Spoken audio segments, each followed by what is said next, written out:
The WNBA has now admitted what caused Angel Reese to crash. After 2 years of denial, ESPN and league executives finally admit that Caitlin Clark is the only driver of their extraordinary performance over the last 2 years, worth millions. Clark, not Angel Reese or the veterans who have been whining about attention. While Angel Reese and jealous veterans throw tantrums about credit, the numbers speak for themselves. Clark's entrance did more than just enhance Indiana fever. It saved the whole WNBA from mediocrity. But why do you believe it took the league so long to recognize its golden goose? Please let me know in the comments below. Because of Caitlin Clark. When she came into the league, the Indiana Fever were third last in attendance. And then when Caitlin Clark came into the league, they're immediately number one in attendance for the next 2 seasons. And then you look at somebody like Angel Reese. When she came into the league, the Chicago Sky were actually top 3 in attendance the year before she got there. And then when she came in, they're in the bottom 5 in attendance the next couple years. So that's why I say, like, yes, we can give praise to some of these younger players. They have been great. They have a lot of fans who ride behind them. But when it comes to just elevating an entire league, it has been just one player, and the numbers prove that. Executives were in quiet boardrooms discussing survival, unaware that a collegiate athlete was poised to save their entire league. February 2022 brought frantic conversations to WNBA headquarters. The league needed money quickly. They were discussing basic survival, not growth or expansion. The WNBA raised $75 million that month. They sold a 16% stock holding to keep the business open. This was not a victory lap celebration. This was critical support for a league that was truly trying to remain relevant. The funds were intended to aid with marketing and operations. Simple things that most successful leagues take for granted. To February of 2022. So this was when the capital raise was announced. A capital raise featuring new investors and existing WNBA and NBA owners brought in $75 million that was used to supercharge the WNBA's business growth, including better marketing and more innovation. And this is when we talk about the split, you guys, and why it's very hard for players to get more of a revenue share than what they're asking for. 42% of the WNBA is owned by the WNBA, 42% is owned by the NBA, and 16% is owned by this investor group. Now, looking back at it, you guys, the WNBA was not doing well in 2022. Here's what the boardroom meetings actually looked like. Executives were contemplating ways to avert contraction. Some teams were hardly attracting spectators. The television ratings concerned league officials. The NBA has to step in as part of the bailout package. Private investors expected modest returns on their investments. Nobody was discussing multi-billion-dollar media deals or tremendous expansion. The league was valued at $1 billion during the capital round. That seems impressive until you learn they were selling equity just to keep going. These were neither expansion nor strategic growth meetings. They were survival discussions about preventing the WNBA from becoming a footnote in sporting history. Might have been a decision that they felt like they needed to make in order to continue the league, like in order for the league not to fold, in order for, like they said here, to supercharge the business growth, to include better marketing and more innovation. Meanwhile, Caitlin Clark was already setting NCAA basketball records at Iowa. She attracted large television audiences that eclipsed WNBA ratings. Clark was creating the kind of buzz that league management could only imagine during their financial crisis meetings. The irony was wonderful.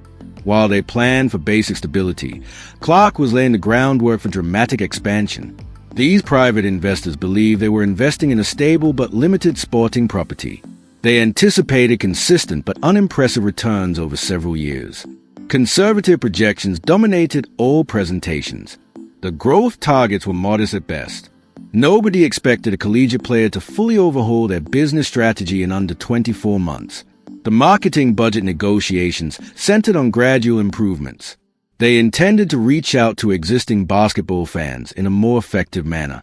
Given their budgetary limits, it appeared like expanding the fan base was an unachievable ambition. Instead of focusing on explosive expansion, social media initiatives aimed to maintain current engagement levels. April 2024, Caitlin Clark drafted into the WNBA spotlight intensifies. So the spotlight went from being this like little tiny cat laser light to literally one of those spotlights when a criminal is on the run and they're like doing this to try to find the criminal on the helicopter. You guys know what I'm talking about? That's what happened to the spotlight. It got that much bigger and that much brighter on the WNBA, and I'm really glad that she mentions it here. Clark's presence completely altered such conservative projections. The same league that required emergency funding suddenly became appointment television. Games that used to attract small crowds were selling out arenas around the country. Rather treating WNBA games as filler programming, television networks aggressively bid for broadcasting rights. Clark turned their survival strategy into a booming empire worth billions. The frantic capital raise of 2022 laid the groundwork for extraordinary prosperity. Private investors who had expected modest returns were surprised to find themselves part of a sports entertainment boom. The league that was preparing for fundamental stability has become the fastest-growing professional sports entity in America. This abrupt shift compelled executives to face an uncomfortable truth about their golden goose. As there are other great young players who have come into this league, but it has truly been the Caitlin Clark effect. Even if you look at the viewership for Iowa this year, the viewership for Iowa in the past couple years, even after Caitlin Clark departed, there are still people that are tuned into Iowa when Iowa was never at the top of the viewership numbers. It's because of Caitlin. ESPN execs have finally confessed what everyone already knows. But why did they wait 2 years to speak it aloud? The answer came in the form of a $2.2 billion media rights contract over 11 years. Disney, Amazon Prime, and NBC Universal did not give that money to Angel Reese or veteran complaints. They paid for Caitlin Clark's audience. The arrangement is worth an average of $200 million every year. That's a significant increase from the league's previous media arrangements.